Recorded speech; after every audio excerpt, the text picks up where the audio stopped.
আপনার কেউ আমাকে কি করি কি খাই কি করি এবং আমার প্রায় জীবিকাকে 4000 3000 সেটা আপনি জিজ্ঞাসা করতে পারেন না। কিন্তু জুলাই আগস্ট পরবর্তী সময়ে আপনি বলতেছেন বিভিন্ন ধরনের সাপোর্ট নিয়ে আপনি চলেন, কিন্তু ওই সাপোর্ট নিয়ে আপনি বাংলাদেশের সবচেয়ে বিয়ে এলাকা গুলশান থাকতেছেন একটা মাইক ব্যবহার করতেছেন, এটা ক্লারিফিকেশন নিচ্ছে দিবেন। যারা আমার আপনি বলতেছেন যে লঞ্চ আপনি টেবিল পান না, কিন্তু আমি টেবিলের জন্য গিয়ে দেখছি লঞ্চে আপনার নামে 6 টাকা করে টেবিল বুকিং, এটা আমার ছবি দেখা, যদি আমি ছবি আনি তারপর আমি দেখাতে পারতাম। যারা আমার আপনি বলছেন আপনি এক্সপেরিয়েন্স মিশতে পারেন হাতিয়ার, কিন্তু আমি একটা ছবি দেখছি আপনি হাতিয়ার সাবেক আওয়ামী লীগ চেয়ারম্যান সবার সাথে সবার সাথে মিশেছেন এবং একটা ছবি সামাজিক মাধ্যমে ভাইরাল হয়েছে। যারা আমার মাসুদ আপনি আয়ের উৎস এখন ক্লিয়ার করছেন, কিন্তু আপনাকে বিভিন্ন নামে বিস্তারিত করা হয়, কেউ মোহাম্মদ মাসুদ বলে, কেউ মোহাম্মদ মাসুদ বলে।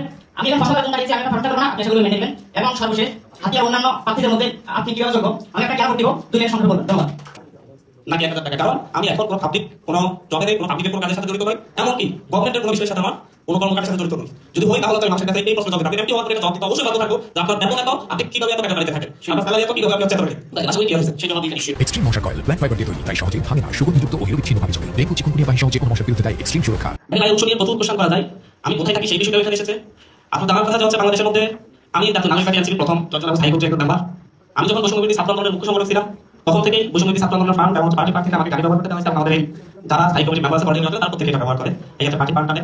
আর থাকার যে অবস্থাটা, আমি মোহাম্মদপুরেও মেসে থাকতাম না, আমি মোহাম্মদপুর বাসা নিয়েই থাকতাম এবং আমি যখন টিউশন করতাম তখন আমি মান্থলি 70,000 টাকা ইনকাম করতাম।